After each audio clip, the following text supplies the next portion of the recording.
துவாரபாலகன் அத்தியாயம் 27 மந்திர ஆலோசனை. சாளுக்கியர் உபதலைவன் பல போர்களை கண்டவன்தான். அவனுடன் நின்ற வீரர்களும் போர்களையும் தாக்குதல்களையும் கண்டவர்கள்தாம். ஆனால் முன்னால் வருபவள் ஒரு பெண்தானே, உடன் வருபவர்கள் மலைக்கானகத்து வீரர்கள்தானே என்று காட்டிய அலட்சியத்தின் பலன் அவர்களுக்கு உடனே தெரிந்தது. அம்பு எரியும் தூரத்துக்கு அவர்களை நெருங்கியதும் பூங்கோதையின் சமிகையை தொடர்ந்து கானகத்து வீரர்களின் படைப்பிரிவு சட்டென்று இரண்டாக பிரிந்தது. பிரிந்த இரு பிரிவுகளும் திடீரென வேகமெடுத்து சாளுக்கிய வீரர்கள் அணிவகுத்திருந்த பகுதியை நோக்கி பாய்ந்து நட்ட நடுவில் ஒரு பகுதியும் சற்று இடதுபுறம் மற்றொரு பிரிவாகவும் பாய்ந்து ஊடுருவியது. பெரும் ஈட்டிகளும் வாட்களும் கோடரிகளும் சாளுக்கிய வீரர்களின் மீது பாய்ந்து அவர்களை சரித்தபடி அணிவகுப்புக்குள் ஊடுருவி கடைசி பகுதியையும் நோக்கி விரைந்தது. சாளுக்கிய வீரர்களின் வாட்களும் பெரும் ஈட்டிகளும் கானகத்து வீரர்களின் மீது பாய்ந்து அவர்களை தடுக்க முயன்றன. ஆனால் சில கானகத்து வீரர்கள் காயமடைந்ததையோ காயங்களுடன் சரிந்ததையோ லட்சியம் செய்யாமல் தரையில் விழுந்தவர்கள் போக கடைசி வரிசை வரை ஊடுருவிய கானகத்து வீரர்கள் மீண்டும் அணிவகுத்து புறவிகளை திருப்பிக் கொண்டனர். அதே கணத்தில் முன்னால் வந்து கொண்டிருந்த சோழர் படை பிரிவின் முன்னணியில் வந்தவர்கள் தரையில் மண்டியிட்டும் அடுத்து நின்றவர்கள் நின்றபடியும் இரு வரிசைகளாக தங்கள் விற்களை வளைத்து அம்புகளை பறக்கவிட்டனர். சாளுக்கியர் அணிவகுப்பின் இறுதி வரிசை வரை ஊடுருவி சென்றுவிட்ட பூங்கோதையும் கானகத்து வீரர்களும் புறவிகளை திருப்பிக் கொண்டனர். பூங்கோதையின் வாள் மீண்டும் உயர்ந்து இடமும் வலமுமாக சுழன்று சமிக்கை செய்தது. கானகத்து வீரர்களின் பிரிவு முன்னால் இருவரும் அடுத்து நால்வரும் அதையடுத்து எண்மருமாக என்று அணிவகுத்து பின் அதே அகலத்தில் தொடர்ந்தும் புறவிகளை நிற்க வைத்து பாய்ச்சலுக்கு தயாரானார்கள். பார்வையின் ஊசி முனை சிறிதாக தொடங்கி பின் அகலம் அதிகரிப்பதை போல தெரிந்த ஊசிப்படை வியூகம் மீண்டும் வேகமெடுத்து பாயத் தொடங்கியது. முன்புறம் சோழர் படைப்பிரிவின் வில்லாளிகள் சட்டென்று இரு புறங்களிலும் விலகி வழிவிட்டு ஒதுங்க, பின்னால் இருந்த புறவி வீரர்கள் முன்னணிக்கு பாய்ந்து அதே வேகத்தில் சாளுக்கியர் படைப்பிரிவை நேருக்கு நேர் நின்று தாக்கத் தொடங்கினர். ஆங்காங்கே புறவிகளின் கனைப்பொலிகளும் வீரர்களின் அலறல்களும் வாட்கள் மோதும் ஒலிகளும் காற்றை கிழித்து கொண்டு அம்புகளும் ஈட்டிகளும் பாயும் ஒலிகளுமாக கலந்து ஒலிக்க போர்க்களம் களை கட்ட துவங்கிவிட்டதை கவனித்த சாளுக்கிய உபதலைவனுக்கு அந்த போரின் முடிவு அப்போதே புலப்பட்டது. ஏறக்குறைய உச்சி பொழுதை எட்டும் போது தெற்கே வெகு தொலைவில் புழுதி படலம் எழுவதை கவனித்த உபதலைவன் சோழரின் பெரும் படை நெருங்கி வந்துவிட்டது மட்டுமின்றி எஞ்சியிருக்கும் தன் வீரர்களும் முற்றிலுமாக அழிந்து விடுவார்கள் என்பதை புரிந்து கொண்டவன் வாளை சுழற்றுவதை நிறுத்தி இரு கரங்களாலும் உயர்த்தி பிடித்தபடி புறவியிலிருந்து இறங்கி நின்றான். உபதலைவன் போரை நிறுத்தவும் சரணடையவும் தயாராகிவிட்டதை கவனித்த மற்ற வீரர்களும் கூட்டம் கூட்டமாக தாங்கள் போரிட்ட இடங்களிலேயே வாட்களை குறுக்கில் உயர்த்தி பிடித்தபடி நின்றனர். கானகத்து வீரர்கள் ஆயுதங்களை இன்னும் வீசியபடி இருப்பதையும் சாளுக்கிய வீரர்கள் தற்காப்பு போரில் இறங்குவதையும் கவனித்த பூங்கோதை காடவ மல்லப்பாவை நெருங்கினாள். பூங்கோதையின் குரல் ஒலித்தது. காடவ மல்லப்பா, உன் வீரர்களை தாக்குதலை நிறுத்தச் சொல். சரணடைந்தவர்களை தாக்குதல் தர்மம் அல்ல என்றவள் ஆயுதங்களின் ஒலி ஓயும் மட்டும் அங்கேயே நின்றது மட்டுமின்றி இரண்டொருவர் வீசிய வாட்களை தடுக்கவும் செய்தாள். கானகத்து வீரர்கள் ஒரு புறமும் சாளுக்கிய வீரர்கள் மறுபுறமும் வரிசை கட்டி நின்றனர். சாளுக்கிய உபதலைவனை நெருங்கி புறவியை விட்டு இறங்கியவள், உபதலைவரே, சோழர் படை நெருங்கிவிட்டது. ஈழத்து திஸ்ஸாரா உமது இளவரசரை மட்டுமின்றி உம்மையும் ஏமாற்றிவிட்டான். அவனை பொறுத்தவரை அவன் செய்தது நியாயம்தான். உம்மை சிறை செய்ய நான் விரும்பவில்லை. நீர் உமது வீரர்களை அழைத்து கொண்டு தலைநகர் நோக்கி செல்லலாம். மீண்டும் நாம் களத்தில் சந்திப்போம் என்றால். கல்யாணபுரத்து கோட்டை வீரர்களால் நிரம்பி வழிந்து கொண்டிருந்தது. மதில் சுவர்கள் அத்தனை அகலம் இல்லாததாலும் ஆங்காங்கே அம்புகளை வீசும் யந்திரங்களை தயாராக வைத்துக்கொண்டு வீரர்கள் நின்றதாலும் இருவர் மூவராகவே கோட்டை சுவர் மீது வலம் வந்த சாளுக்கிய வீரர்கள் தூரத்தில் படபடத்து பறந்தபடி வந்து கொண்டிருந்த புலிக்கொடியையும் அதன் பின்னால் கண்களுக்கு எட்டிய தூரம் வரை தெரிந்த படைகளையும் வெறித்து பார்த்தபடி நின்றிருந்தனர். உடன் நின்ற கோட்டை தலைவன் பெரும் ஈட்டிகளையும் ஆயுதங்களையும் தாங்கிய தேர்களும் வரிசை மாறாமல் வந்த புறவி படையையும் கண்டதும் உள்ளுக்குள் லேசாக திகில் மூளத் தொடங்கியதால் பல முறை தங்களை தோற்கடித்த அந்த பெரும் படை நெருங்கி வருவதை கவனித்து படைத்தலைவருக்கும் மன்னருக்கும் செய்தி அறிவிக்க படிகளில் இறங்கி அரண்மனையை நோக்கி விரைந்தான். அரண்மனையின் வாயிலில் நின்றிருந்த வீரர்கள் அவனை தடுத்து நிறுத்தினர். கோட்டை தலைவரே, ஏன் இந்த அவசரம்? உள்ளே மன்னரும் படைத்தலைவரும் மற்றவர்களுடன் மந்திர ஆலோசனையில் இருக்கிறார்கள். இப்போது உள்ளே செல்ல யாருக்கும் அனுமதி இல்லை, சற்று பொறுங்கள் என்றான் ஒரு வாயிற்காவலன். வீரனே, சோழர் படைகள் நெருங்கிவிட்டன. கண்களுக்கு எட்டிய தூரம் வரை கடல் போல வீரர்கள் வந்து கொண்டிருக்கிறார்கள். படைத்தலைவருக்கும் மன்னருக்கும் தெரிவிக்க வேண்டாமா? ஏன் உடனே வந்து தெரிவிக்கவில்லை என்று படைத்தலைவர் பிறகு கோபித்து கொள்ளப் போகிறார் என்றான் கோட்டை தலைவன். வாயிற்காவலர்களோ சற்று தயங்கினார்கள். தலைவரே, மந்திர ஆலோசனை தொடங்கிவிட்டது. மறு உத்தரவு வரும் வரை எவரையும் உள்ளே அனுமதிக்க வேண்டாம் என்று படைத்தலைவர் தான் உத்தரவிட்டார். நாங்கள் என்ன செய்வது என்றான் மீண்டும் முன்னர் பேசிய வாயிற்காவலன். சரி சரி, படைத்தலைவரிடம் நான் கூறிக்கொள்கிறேன், இப்போது வழிவிடுங்கள் என்ற கோட்டை தலைவன் வீரர்களை விலக்கி கொண்டு மளமளவென்று மாளிகையின் உட்புற கூடத்தை நோக்கி நடந்தான். கூடத்தை அடுத்து விரிந்த பெரும் மண்டபம் படைத்தலைவர்களாலும் உப தலைவர்களாலும் வீரர்களாலும் பிரதானிகளாலும் நிறைந்து தெரிந்தது. பிரதானமாக மன்னன் ஆகமவல்லன் அமர்ந்திருக்க, அருகில் படைத்தலைவர் சாமுண்டராயனுடன் கங்காதரர், சங்கமயன் என மற்ற படைத்தலைவர்களும் அமர்ந்திருந்தனர். இளவரசர் விஜயாதித்தனுடன் அவனது இளைய சகோதரர்களும் அமர்ந்திருக்க, அந்த பெரும் மண்டபமே பட்டாடைகளும் ஆபரணங்களும் வாட்களும் ஈட்டிகளும் சிற்றரசர்களின் பரிவாரங்களுமாக ஜெகஜோதியாகவே தெரிந்தது. தென்கலிங்க மன்னன் அனந்தவர்மனும் ஒட்டார நாட்டு இந்திரரத்தன் அனுப்பியிருந்த தூதர்களும் படைத்தலைவர்களும் அமர்ந்திருக்க, வரிசையாக அத்துணை பேரையும் பார்த்த கோட்டை தலைவனின் முகத்தில் திகில் மெல்ல மறைந்து பரவசம் அப்பிக்கொள்ள, திரும்பிய கோட்டை தலைவனின் விழிகள் திடீரென நிலைக்குத்தி நின்றன. அவன் விழிகளிலும் முகத்திலும் திகைப்பு பரிபூரணமாக தெரிந்தது.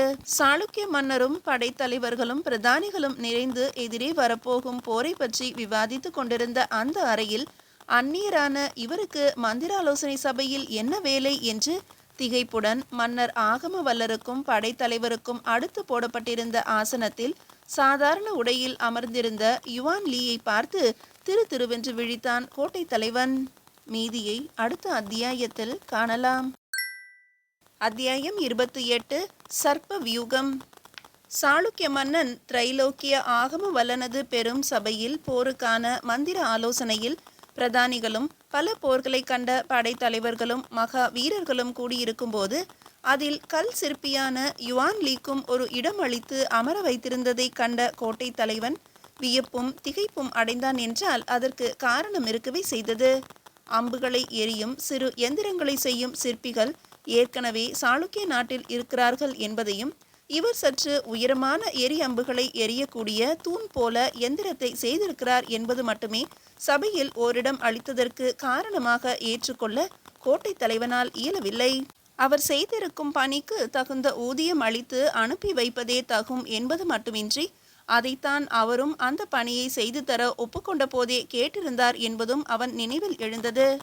அதே கேள்வியை படைத்தலைவர் சாமுண்டராயன் மன்னனிடம் கேட்பதை கவனித்த கோட்டை தலைவன் மன்னனின் பதிலை கேட்க செவிகளை தீட்டிக் கொண்டு காத்திருந்தான். மன்னவா, இது போர்க்காலத்துக்கான சபை. சோழர் படைகள் தலைநகரை கிழக்கிலிருந்தும் ஒரு பிரிவு தெற்கிலிருந்தும் நெருங்கி கொண்டிருப்பதாக செய்திகள் வந்திருக்கின்றன. அவை வந்து சேர இன்னும் ஒரு தினமாவது ஆகும். நாம் என்ன செய்து எதிரிகளை முறியடிப்பது, எவ்வாறு நம் தலைநகரை காப்பது என்று தீர்மானிக்கத்தான் தற்போது கூடியிருக்கிறோம். இங்கு அமர்ந்திருக்கும் ஒவ்வொருவரும் பல போர்களை படையெடுப்புகளை கண்டவர்கள், போர்களில் தமது திறமைகளை நிரூபித்தவர்கள். சபை தொடங்கும் முன்பாக மன்னர் முக்கிய விஷயம் ஒன்றை அனைவருக்கும் விளக்க வேண்டும். எதை பற்றி விளக்க வேண்டும் படைத்தலைவரே? மன்னனின் குரலில் நிதானம் இருந்தது. யுவான் லீ எழுந்தார். மன்னவா, படைத்தலைவரே, குறுக்கிடுவதற்கு என்னை மன்னிக்க வேண்டும்.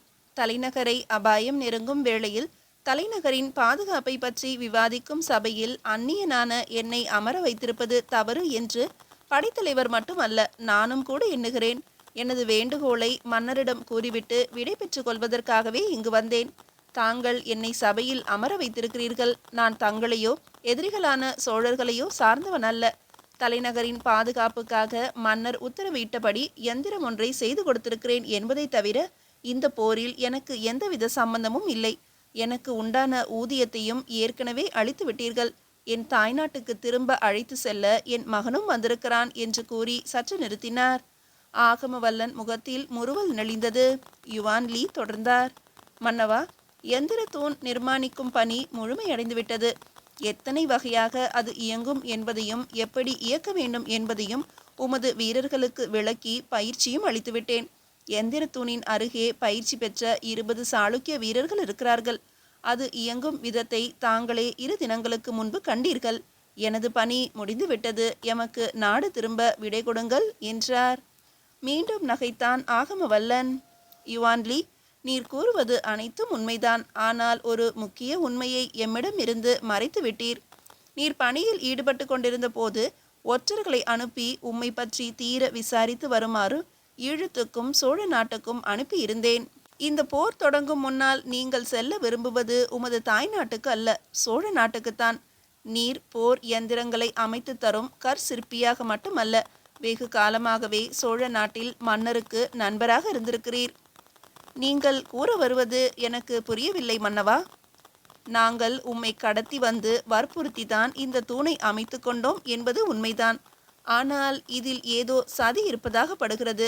இந்த யந்திர தூண் போரில் எப்படி உதவுகிறது என்பதை நான் மட்டுமல்ல, நீரும் பார்க்க வேண்டாமா? அது இயங்க தொடங்கிய பின்னர் ஏதேனும் கோளாறு ஏற்பட்டால் அதை நேராக்க மீண்டும் உம்மை தேடி எமது வீரர்களை அனுப்ப வேண்டும். அந்த தொல்லை வேண்டாம் என்பதால் யுவான் லீயின் குரல் வறண்டு ஒலித்தது. உம்மை எந்திர தூணிருக்கும் அறையிலேயே சிறை வைக்கப் போகிறேன். போர் முடிந்த பின்னர் நீர் விரும்பும் இடத்துக்கு செல்லலாம்.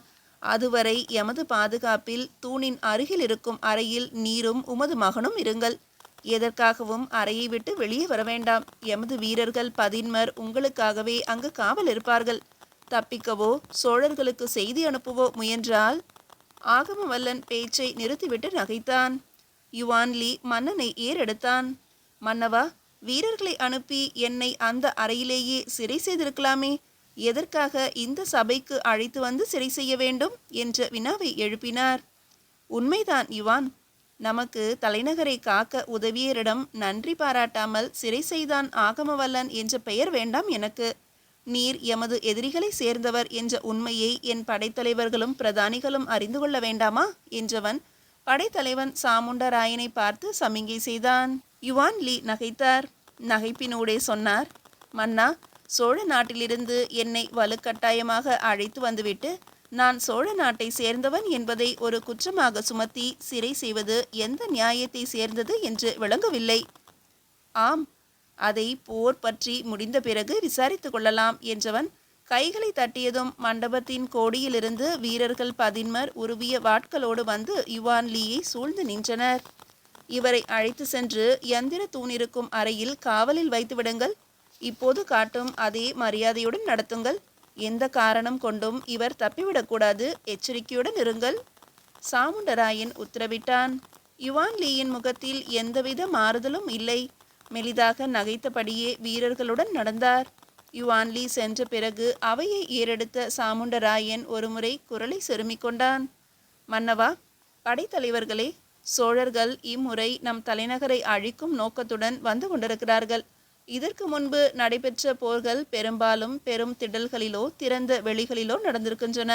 சோழர்கள் வியூகங்கள் அமைப்பதிலும் போர் நடந்து கொண்டிருக்கும் போதே நிலைமைக்கு ஏற்றபடி வியூகங்களை மாற்றி வடிவமைப்பதிலும் தேர்ந்தவர்கள். எதிரிகள் ஆனாலும் இதை ஏற்றுக்கொண்டே ஆக வேண்டும். அதுவே அவர்களுக்கு வெற்றிகளை தேடி தருகிறது. அவையில் சற்று சலசலப்பு எழுந்தது. கரங்களை உயர்த்தி சபையை தேக்கிய சாமுண்டராயன், மன்னவா, படைத்தலைவர்களே, எதிரியை பாராட்ட நான் வரவில்லை. நமது தோல்விகளுக்கு காரணம் அறிய முயல்கிறேன். இப்போது நடைபெறப்போகும் போருக்காக நானும் ஒரு வியூகம் அமைத்திருக்கிறேன். சற்று கவனமாக கேளுங்கள் என்றான் உரத்த குரலில். ஆகமவல்லனின் கரம் உயர்ந்து அவையை தேக்கியது.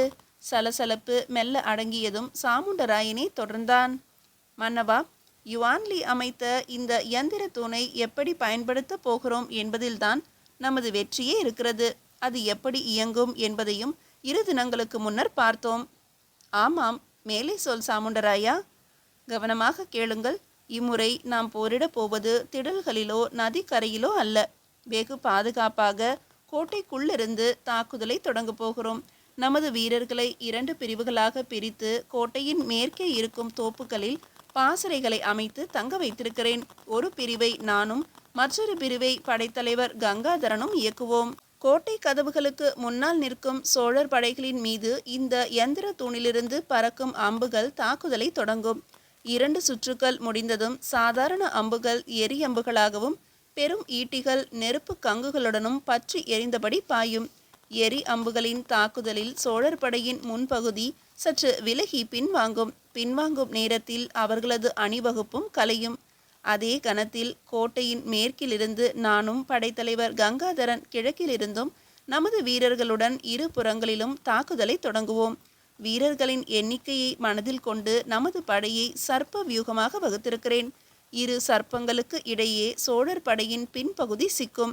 எந்திர தூண்களை சமயம் பார்த்து இயக்குவதால் முன்பகுதியில் தாக்குதல் தொடரும். முன்னும் பின்னுமாக சோழர்கள் தாக்கப்படும் போது நமது கோட்டை கதவுகள் திறக்கப்படும். உள்ளே அணிவகுத்து காத்திருக்கும் வீரர்களும் வெளியே வந்து தாக்குதலை தொடங்குவார்கள்.